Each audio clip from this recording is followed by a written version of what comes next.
Hello students, good morning. Students, having completed the poetry section in this book Flamingo, which is the second part, okay. The first part relates to prose section and the second part concerns to poetry section. So having completed and learned all the poems right from the first to the last one, these are the 6 poems. Now it is turn to come to this prose section, and I have decided to start this the 5th chapter Indigo, because in my online lecture, which is delivered by me every day through Zoom cloud meeting app, okay, I would also like to start this the chapter today, and I think you should also connect this the Zoom app every day and get full benefit of my online lecture. So dear student, this is the chapter Indigo. I know it very well that you might have learned this chapter, okay, when the school ran smoothly.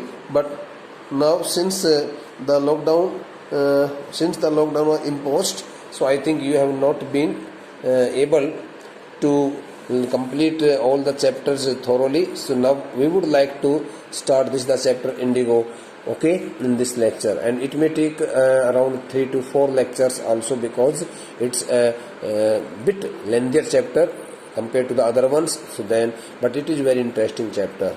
So in this chapter Indigo, as we can see here about the author, so the chapter Indigo is written by Louis Fischer,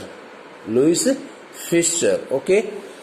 And now first of all we should read something about the author here, Louis Fischer, who was born in the year of 1896 and died in the year of 1970, okay, was born in Philadelphia. He served as a volunteer in the British Army, Philadelphia, England, okay. So Louis Fischer is an English author, okay, and he belongs to England. Okay. So dear students, he served as a volunteer in the British Army between 1918 and 1920. He served as a volunteer. He joined British Army willingly, voluntarily, without any pressure and force. Fischer made a career as a journalist. First of all, he started his career as a journalist and wrote for the New York Times, the Saturday Review, and for European and Asian publications. He also wrote for these all publications, okay. He was also a member of the faculty at Princeton University. He was also a member of the faculty at Princeton University. The following is an excerpt stands for a passage that is taken from some book, okay, a short passage, and that is used as just like a story, a chapter. An excerpt from his book, The Life of Mahatma Gandhi. He also wrote a book, okay, entitled The Life of Mahatma Gandhi, and this the chapter which we are going to read in this lecture, okay, is also taken from the same text, from the same book. The book has been reviewed, okay, as one of the best books ever written on Gandhi by Times Educational Supplement, okay, bete. So now come to the main point. Here are some expressions as written here in the beginning of this chapter. Notice these expressions in the text. These expressions will meet us while reading this text. Infer their meaning from the context. Infer from, it is a prepositional verb. It means match their meaning to the context, okay. So now the first word here, it is some misprinted. Urge the departure. This the phrase has been, okay, put up here in the beginning, or you may say in the vocab part, in the glossary of this chapter. So this the section is known as a glossary section, beta. Glossary section, GLOSSARY, glossary section, in which only the words are given and sometimes the meanings to the given words are also written here in the textbook, but here the meanings are not written. We will have to find the meanings. So the word urge stands for here. Sometimes the word urge is used as to give advice, advocate somebody, but here the word urge stands for here. So far as I am concerned to this statement as written here in this first passage, okay bete, the word urge stands for here force, compel. So you should write here the meaning of this short expression. Urge the departure stands for here compelled to leave the country. Compelled to leave, forced to leave the country, forced to leave or forced to leave the country, or forced to quit the country, quit India. Okay. Urge the departure. Here the word advise does not suit to this phrase. So here the word urge stands for here exhort. Exhorted. Suppose we say something forcibly. EXHORT. Exhort. It's a verb, and force is also a verb. Compel is also a verb. Okay, because urge is also a verb here. Now the next word is bete conflict of duties. Oh, conflict of duties. This is the short expression. Stands for here a confusional state, a state of confusion, a state of confusion between any two decisions. A person who finds himself fully unable to take the decision whether he should attend the first job or attend the second job. So it is known as conflict of duties. Find himself in big dilemma, DILEMMA. Find himself in a big dilemma. Okay. So this the word also is also used here in this text when Gandhi found himself in a very complicated situation. He found himself in a very complicated and confusional state. He could not decide what he should do, but he had to take one ultimate decision, and then he stood with the poor peasants of Champaran and spoke against the British landlords. So conflict of duties, here the very shortcut meaning is here. Shortcut meaning you can write here, bete. Conflict of duties stands for here confusional state of mind that stops a person to take any final decision.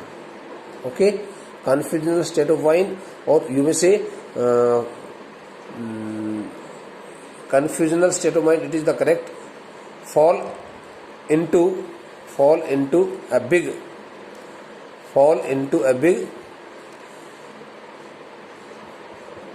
dilemma. Okay, DILEMMA. Dilemma stands for here in Dvidha. Okay, a person who finds himself in double responsibilities. Okay, and the next word is here harbor a man like me. Harbor stands for here. Generally, harbor is used as a port. Okay, port where the ships are. Where the ships are tied securely, anchored also there. So, but here this word harbor stands for here secretly shelter a person. Secretly shelter. Give a shelter to a person secretly means allow a person to stay, keep a person in possession. So here the meaning is very clear. Harbor stands for here secretly shelter. Secretly shelter means गुप्त रूप से बगैर किसी को बताए किसी को ठहरने के लिए आश्रय देना, जगह देना, रुकने के लिए स्थान देना, उसके लिए आता है हार्बर. ओके, ये कोई बंदरगाह इत्यादि के लिए नहीं है. सी के prop stands for here get advantage. Okay, so now let's start reading the first passage, and I would also like to give you some questions also based on the extracts. Kindly keeping your textbook in hand, you can also read the same line when I start reading it, and you can also get full benefit of my voice. When I first visited Gandhi, here in this first line the letter I stands for here the author Louis Fisher. Louis Fisher. When I first visited Gandhi in 1942 at his ashram in Sevagram in central India, he said. Louis Fisher contacted Gandhi in the year of 1942, just before 5 years of India's freedom. 5 years before India got or attained its freedom. At his ashram, when Louis Fisher contacted Gandhi at his ashram in Sevagram in central India, situated in central India, Gandhi said something to Louis Fisher, and the words are written here. He said, I will tell you how it happened. So, during the conversation that took place between Gandhi and Louis Fisher at Gandhi's ashram, in Sevagram, Gandhi told Louis Fisher that he would like to tell him each and every detail of the incidents, which had happened there in Champaran, and which had encouraged him, which had allowed him to say something to the Britishers, that I decided to urge the departure of the British. He told Louis Fisher that he would like to tell him each and everything in detail, how he took such kind of courage to force and compel all the Britishers to quit India, to leave India, to quit India, very immediately. It was in 1917. So he also told that it all had happened in the year of 1917. Now I would like to give you here some questions if you are interested in my questions also. So first question could be here, who is I in the first line, or you may say whom does the letter I, whom does the word I refer to in the first line. The second question could be here, what did Gandhi tell or say, what did Gandhi tell the speaker of these lines. What had Gandhi told the Britishers?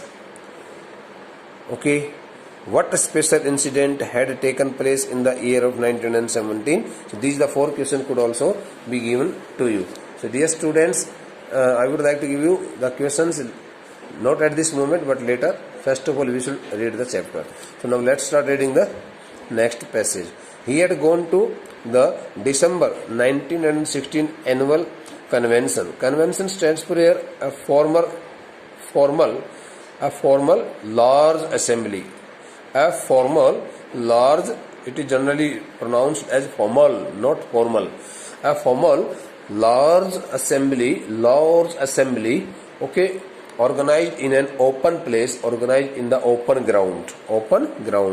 So he had gone, he stands for here Gandhi. Gandhi had gone to take part in the December 1916 annual convention, means large formal assembly, conference of the Indian National Congress Party in Lucknow. The Indian National Congress Party organized its annual conference, annual meeting, in the month of December in 1916 in Lucknow, and Gandhi had also gone there to attend the meeting, to attend the conference. Since he was also a member of All India Congress Party, and he had also joined it. So that's why it was his duty to go to attend that the convention, that the conference. There were 2,301 delegates. The word delegates stands for representatives. Selected and appointed representatives and many visitors. So in that formal assembly, in that large formal assembly, or you may call that in that meeting, public meeting, in that public meeting, general meeting, as organized by the Indian National Congress Party in the year of 1916 in Lucknow. Okay. 2,301 representatives, appointed and authorized representatives from different parts of the country had also participated in that meeting, had also gathered there, okay, assembled there to take part in that meeting, and many visitors had also come from different parts of the country to attend the meeting, because in those days such kinds of meetings left an everlasting impression on the minds of the Indians, and they always waited for such kinds of large gatherings so that they could also hear the voices of different kinds of leaders and the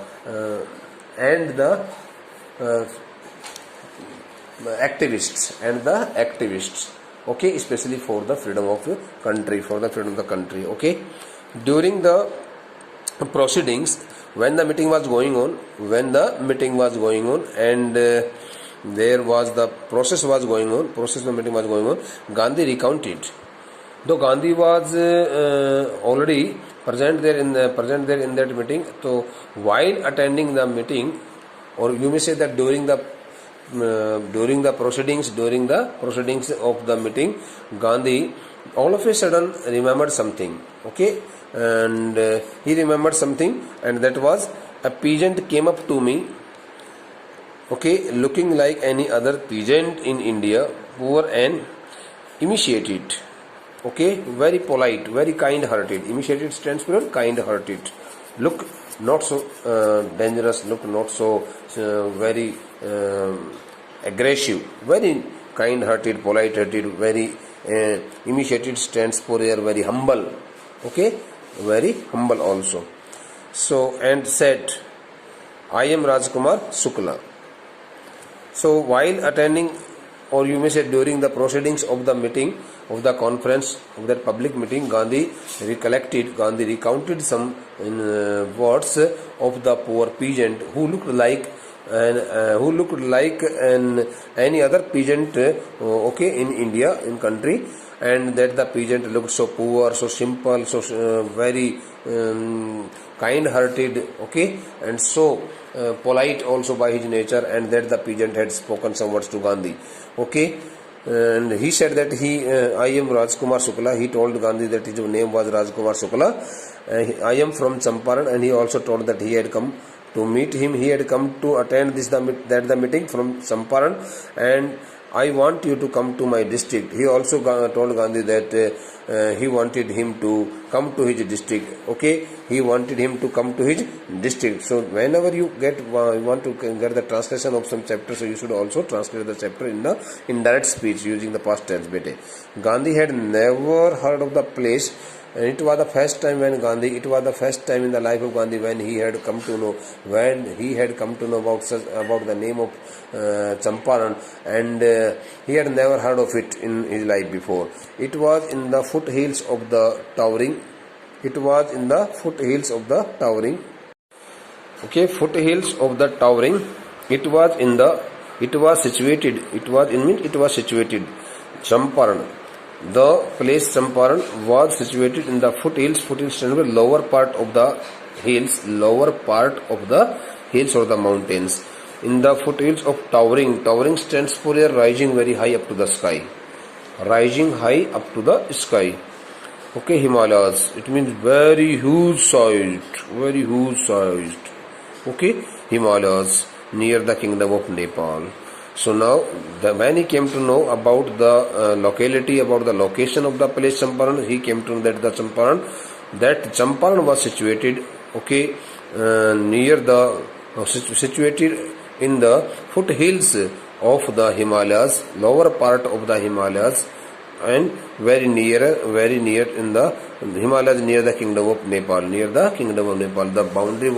The boundary of the LOC of line of control of Nepal was also very near to that place. So Gandhi was greatly surprised to see it all, because he had never heard the name of that place, Champaran. So but one thing here I want to tell you here. Initiated, I have explained this the word. Here are two words. First initiated, and then the word is here foothills. Only two words are, and the word is delegates. Both three meanings. So the word initiated also stands for a thin and weak fellow, kind-hearted person who looks very kind and simple by nature. But generally we also take the meaning of this word initiate means kind-hearted, looks simple, sober, and thin and weak physically. A person who looks very thin and weak, okay, in his physical structure. We may also call him an initiated person. Okay. So now I think we have completed here the first two passages in this textbook. Okay, in this chapter. Sorry. So now I would like to write here. We would like to start the next passage here. Under an ancient arrangement. Okay, under an ancient arrangement, the Champaran peasants were sharecroppers. Under an ancient arrangement stands for here, as per the ancient tradition and custom. In those days, people used to work under some certain agreements. The agreements which were legally made on documents. Okay, and the documentations were prepared in the courts. So under an ancient arrangement, the Champaran peasants stands for here the farmers, small scale farmers, were sharecroppers. Sharecropper stands for here farmers who work in the fields of the lands owned by some other persons, owned by the landlords. Okay, जिन जमीनों के मालिकाना हक किसी और के पास होता है, लेकिन किसान वहां काम करते हैं, उनको बटाईदार किसान कहते हैं. शेयर क्रॉपर्स का मतलब होता है बटाईदार किसान. Under an ancient arrangement means as per the arrangement made in the ancient time. Arrangement stands for here the word arrangement stands for here agreement, okay, based on documentation made between two parties. The Champaran peasants were sharecroppers. Almost all the peasants in the district Champaran in Bihar, okay, used to work as the sharecroppers, since their lands had been occupied by the British landlords. Rajkumar Shukla was one of them. That the person Rajkumar Shukla was also one of those all farmers. He was illiterate. Rajkumar Shukla was not well educated person. He was illiterate. He had not got any formal education, but resolute. The word resolute stands for here strong in belief and determination. Person who is very strong in belief and determination. Okay, unshaken. A person who can't give up his determination, who can't go against his determination. Fully determined person. You can also. He was illiterate but resolute. Rajkumar Shukla, though Rajkumar Shukla was an uneducated person, but he was determined. He was fully determined. Unshaken man. Unwavering. He had come to the Congress session to campaign. So he had come from Champaran in order to attend that the All India Congress party's session, Congress session to complain about the injustice, in order to complain about the injustice of the landlord system in Bihar, because all the peasants in Champaran had been